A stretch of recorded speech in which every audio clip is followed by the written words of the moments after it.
Last night with Chris Merritt, the Australian newspaper's legal affairs editor, I discussed the High Court's landmark decision earlier in that day, by the narrowest of margins, that people identifying as Aboriginal couldn't be considered aliens, a term used in migration law and our constitution for anyone that isn't an Australian. By not being alien, it means the two men who were the subject of this decision can't be deported from Australia despite serious criminal convictions, including violence, theft and drug matters.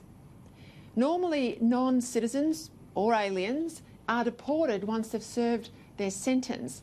Over 5,000 to date have been shown the door by Peter Dutton, but yesterday's decision changes everything.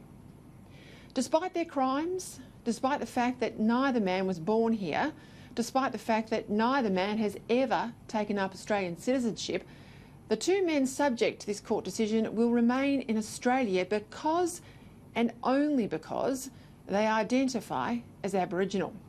For one man, it's through a maternal grandmother that he owes his biological connection, and the other via paternal great-grandparents. But because of the benefit of this biological descent, the highest court in our country, in a controversial 4-3 decision, has declared that race trumps the principle that we are all equal before the law. On many levels, as a lawyer myself and someone who's worked in public policy for almost 2 decades, I find this a very troubling decision. First, it suggests that race can override a law of the Parliament. Second, it shows the extraordinary readiness of judges to invent new legal concepts to overcome the decisions of government. And third, it introduces a new and divisive concept into Australian law that can now only be changed by a subsequent High Court decision, and that's unlikely, or by a referendum to change the Constitution. I accept that some see it as a tough rule to deport non-citizens or aliens, and it's been applied over the years against lots of people who have a strong connection to this country but who are not citizens. Kiwis, for instance, who've been living here for decades but who've committed serious crimes without ever becoming Australians. It's tough, yes, but it's fair.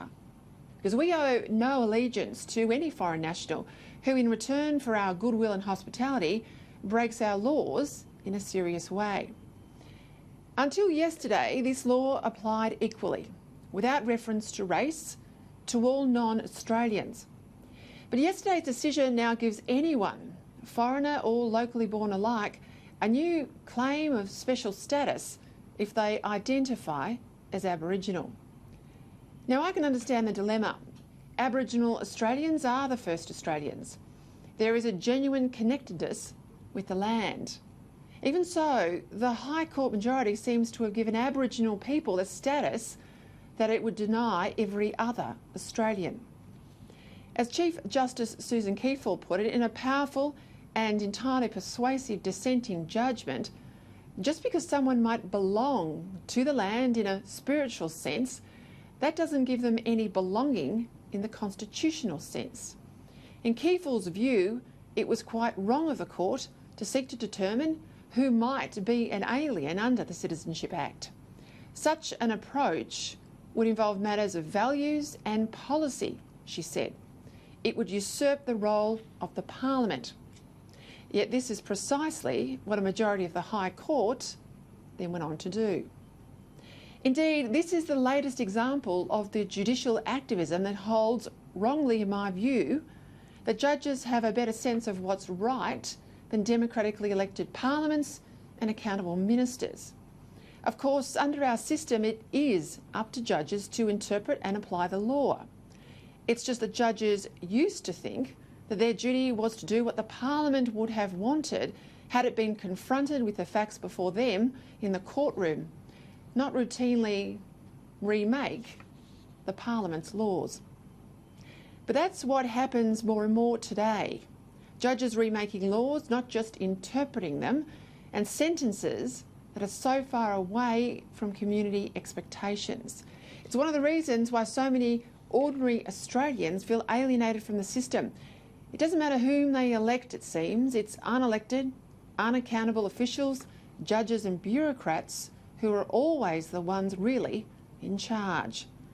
And while the judges might have felt differently about a law dealing with non-citizens as opposed to aliens, when it came to Aboriginal applicants, it's now going to be very hard to change this law without a massive and hugely divisive argument over whether Aboriginal people should have some special status over and above that of other Australians. Likewise, with any attempt to change the Constitution, even one as innocent as giving the Commonwealth clear power to make laws for non-citizens. For much of its history, law in this country has been at the vanguard of equality for all Australians. Yet with yesterday's decision, we're now taken back to a time when a man's race or a woman's skin colour, their ancestry, determines their standing before the courts. It was wrong when it advantaged white over black, and it's just as wrong today when it now does the reverse.